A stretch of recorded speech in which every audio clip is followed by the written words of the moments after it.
Hello friends, இது நம்ம சிகப்பு ரோஜா சேனல். நம்ம சேனலில் பிரேக்ஃபாஸ்ட்டோ லஞ்சு மெனு பார்க்க போகிறோம். வாங்க பார்க்கலாம். குருமா குழம்புக்கு வெங்காயம் தக்காளிலாம் அரிஞ்சு வச்சாச்சு. ஒரு மீடியம் சைஸ் வெங்காயம் ரெண்டு தக்காளி, கேரட் பீன்ஸு ஒரு சின்ன கேரட்டு, ஒரு 5 பீன்ஸுங்க, 5 பீன்ஸு, 2 பச்சை மிளகா, இஞ்சி பூண்டு பேஸ்ட்டு நசுக்கி வச்சுருக்கேன் அம்மியில். இது குருமா குழம்புக்கு அரைக்கிறதுக்கு தேங்காய் துருவி வச்சுருக்குங்க. காலையில் பிரேக்ஃபாஸ்ட்டுக்கு சப்பாத்தி போடலான்னு சொல்லி கோதுமை மாவு 2 கப்பு கோதுமை மாவு எடுத்து வச்சுருக்கேன். இதில் போட்டு பிசைகிறதுக்கு பட்டர் உருக்கி வச்சுருக்கேன். அதில் சப்பாத்தி மாவில் போட்டு பிசைகிறதுக்காக கஸ்தூரி மேத்தி எடுத்து வச்சுருக்கேங்க. அதிலே போட்டு பிசைஞ்சு சுடலாம் அப்படின்னு சொல்லிட்டு. குருமா குழம்பு தாளிக்கிறதுக்கு ஒரு துண்டு பட்டை, மராட்டி மொக்கு 1, ஒரு 4 கிராம்பு, கல்பாசி, பிரியாணி இலை 1, அன்னாச்சிப்பூ, இதுதான் தாளிப்புக்கு எடுத்து வச்சுருக்கேன். வாங்க செய்யலாம். குருமா குழம்பு வைக்கிறதுக்கு ஒரு குக்கர் வச்சுருக்கேன். ஒரு 6 ஸ்பூன் எண்ணெய் ஊற்றிக்கலாம். எண்ணெய் நல்லா காஞ்சிடுது. இப்போ அது தாளிக்கிறதுக்கு ஒரு துண்டு பட்டை, மராட்டி மொக்கு 1, ஒரு 4 கிராம்பு, ஏலக்காய், அன்னாச்சிப்பூ, பிரியாணி இலை, கொஞ்சமாக கல்பாசி தாளிப்புக்கு எடுத்து வச்சுருக்கேன். அதையும் போட்டுக்கலாம். அது நல்லா பொரிஞ்சதும் வெங்காயம் போட்டுக்கலாம்.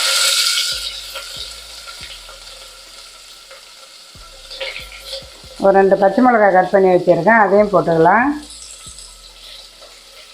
ஒரு இனுக்கு கருவேப்பிலை,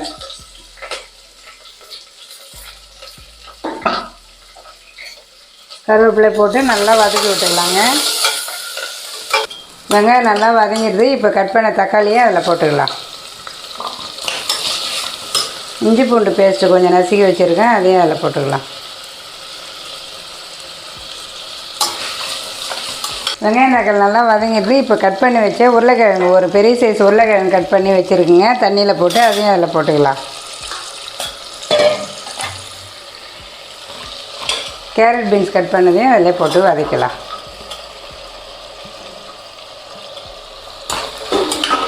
இந்த காயெல்லாம் வதங்கிறதுக்கு கொஞ்சமாக உப்பு போட்டுக்கலாம்.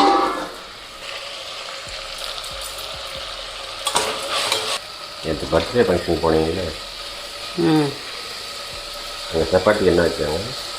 வெஜ்ஜு குருமா. குழந்தைங்க நல்லா அழகாக இருந்த ட்வின்ஸ் இல்லை, 2 குழந்தைய ட்வின்ஸ்.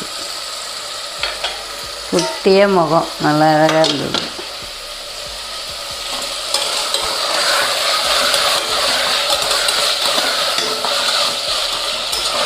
உப்பு போட்டு காய் நல்லா வதங்கிடுது. இப்போ குழம்புக்கு தேவையான மசாலாலாம் போட்டுக்கலாம். ஒரு 1/4 ஸ்பூன் மஞ்சள் தூள்,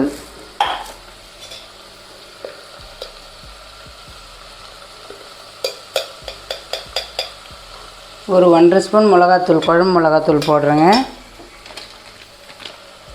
ஒரு 1 ஸ்பூன் கொத்தமல்லி தூள்,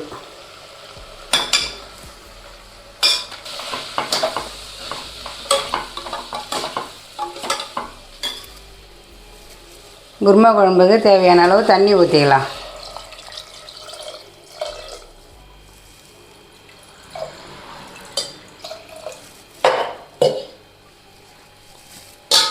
குருமா குழம்புக்கு தேவையான அளவு உப்பு போட்டுக்கலாம். இந்த குருமா குழம்பு கொதிச்சினே இருக்கட்டுங்க. இந்த குருமா குழம்பு ஊற்றுறதுக்கு ஒரு 1/4 மூடி தேங்காய் எடுத்து வச்சுருக்கேன். ஒரு 3 முந்திரி பருப்பு, கொஞ்சமாக பெருஞ்சீரகம், ஒரு 1/4 ஸ்பூன் கசகசா, இதை எல்லாத்தையும் அரைச்சி எடுத்துக்கலாம்.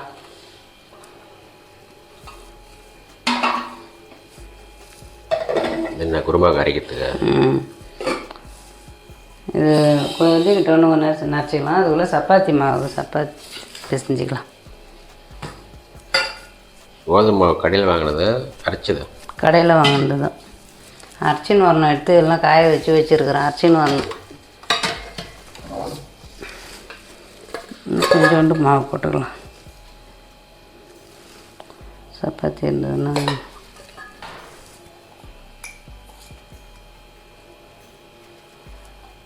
சின்ன ஸ்பூனில் ஒரு 1/2 ஸ்பூன் உப்பு,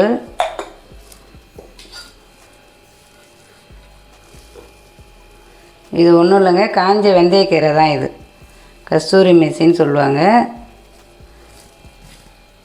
அதையும் பட்டரையும் போட்டு மிக்ஸ் பண்ணிக்க போகிறேன். ஆமாம், பட்டர் கொஞ்சம் உருக்கி வச்சு பட்டரையும் கொஞ்சமாக ஊற்றிக்கலாம்.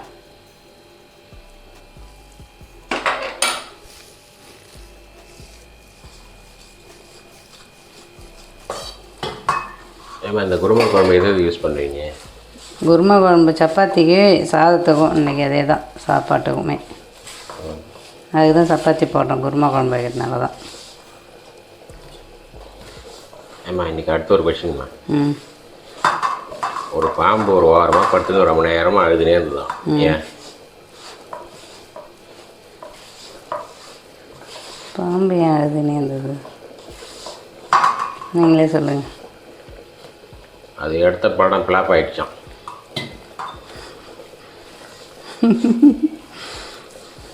அதனால் எழுதினே இருந்தது. அதுக்கும் ஓரமாக உட்காந்து எழுதணும். நல்லா பிசைஞ்சு வச்சு இந்த சப்பாத்தி மாவு ஒரு அரை மணி நேரம் மூடி விட்டுடலாம். அப்புறமா தேய்ச்சி போட்டுக்கலாம். இப்போ அதுக்குள்ளே குழம்புக்கு தேங்காய் அரைச்சி எடுத்துன்னு வந்துடுறேன்.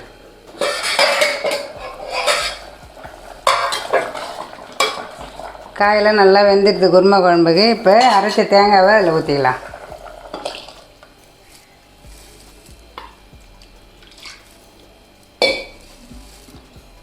கொஞ்சமாக தண்ணி ஊற்றிக்கலாம். நான் வந்து இது சாதத்துக்கு சாப்பிட்ற மாதிரி கொஞ்சம் தண்ணியாக தான் வைக்கிறேன். சப்பாத்தியும் தொட்டுக்கலாம், சாதத்துக்கு சாப்பிட்லான்ட்டு ரொம்ப கட்டியாக வைக்கல, திட்டமாக தண்ணியாக தான் வச்சுருக்கேன். இந்த குருமா குழம்பு ஃபுல்லாக ஊற்ற மாட்டிங்களா? அதுதான் தக்காளி கொஞ்சம் ஒரு 2 தக்காளியாக போட்டுக்கினாக்கா குழம்பு ஊசடிக்காது, நல்லாயிருக்கும். இது குழம்புக்கு இது மதியானம் தொட்டுக்கிறதுக்கு வந்து உருளைக்கிழங்கு ஃப்ரை பண்ணிக்கலாம்னு சொல்லிட்டு ஒரு 2 உருளைக்கிழங்கு தூள் எடுத்து வச்சுருக்கேன். அதில் ஒரு அரை ஸ்பூன் மிளகாத்தூள் போட்டுக்கலாம். ஒரு 1/4 ஸ்பூன் உப்பு. இது வந்து தோசைகளில் வறுவலாக போட்டு எடுத்துக்கலாம் அப்படின்னு சொல்லிட்டு பெசரி கொஞ்சம் நேரம் வச்சிடலாம். அப்படியே இருக்கட்டும் கொஞ்சம் நேரம்.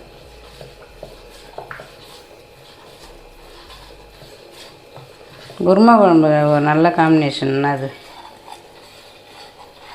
உங்களுக்கு என்ன பிடிக்கும்? அதுக்கு வந்து குருமா குழம்புக்கு வந்து அதிலே காய் இருக்கும், தொட்டுக்கலாம். அந்த மாதிரி உருளைக்கிழங்கு ஃப்ரை பண்ணிக்கலாம். 5 நிமிஷம் ஆகிடுது. கொத்தமல்லி இலை போட்டு ஸ்டவ் ஆஃப் பண்ணிக்கலாம்.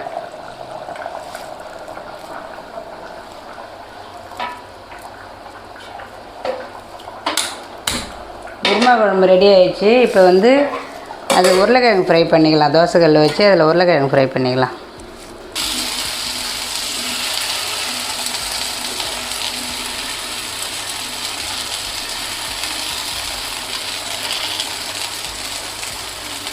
காலையில் டெய்லி இட்லி தோசை அப்படி பண்ணிட்டு செஞ்சுட்டு பசங்க சாப்பிட்ல அப்படின்னு சொல்கிறத விட ஒரு நாள் சப்பாத்தி போட்டு கொடுக்கலாம், ஒரு நாள் சாண்ட்விட்ஜு, ஒரு நாள் கஞ்சி கூட வச்சு கொடுக்கலாம். காலைல ஹெல்த்து. ஏன் நைட் வைக்கிற பழைய சாப்பிட்டாலே அதோட ஹெல்த்து தான். அது வெயில் நாளுக்கு. Happy women's day. Thank you. Lunch pack பண்ண ரெடியாக வச்சுட்டு பொழுது தப்பலாம். அது ரெடியாக கழுவி எடுத்து வச்சுட்டா தான் கடன்னு எல்லாத்துலேயும் எல்லா டப்பாலையும் போட முடியும். இது ஃபங்க்ஷனில் சப்பாத்தி நல்லா பெருசாக இருந்ததில்ல, ஒரு 2 சப்பாத்தி சாப்பிட்டா போதும் போல. இது நல்லா ஒரு ஆளுக்கு நல்லா இருந்தது குருமா சப்பாத்தி. நீ பிடிக்கிறது அதே சைஸ் தான் இருக்கும் போல. ஆமாம், இன்றைக்கி அந்த மாதிரி போடலாம் தான் நானும் பெருசாகவே போடுறேன்.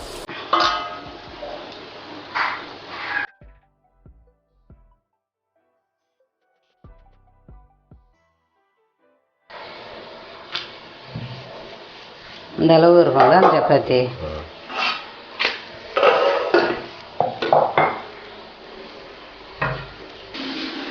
இப்போ சப்பாத்தி தேய்ச்சி வச்சு போட்டு எடுத்துக்கலாம்.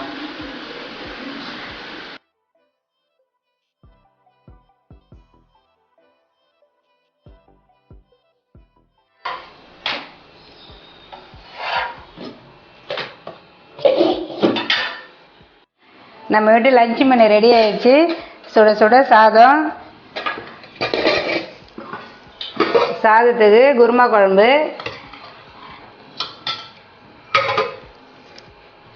குருமா குழம்புக்கு தொட்டுக்கிறதுக்கு உருளைக்கிழங்கு பொரியல் வச்சுருக்கேன். காலைல பிரேக்ஃபாஸ்ட்டுக்கு சப்பாத்தி. சப்பாத்திக்கு குருமா குழம்பு தான் தொட்டுக்கிறது. குடிக்கிறதுக்கு கேரட் ஜூஸ் போட்டாச்சு. லஞ்சு பேக் பண்ணிக்கலாம்.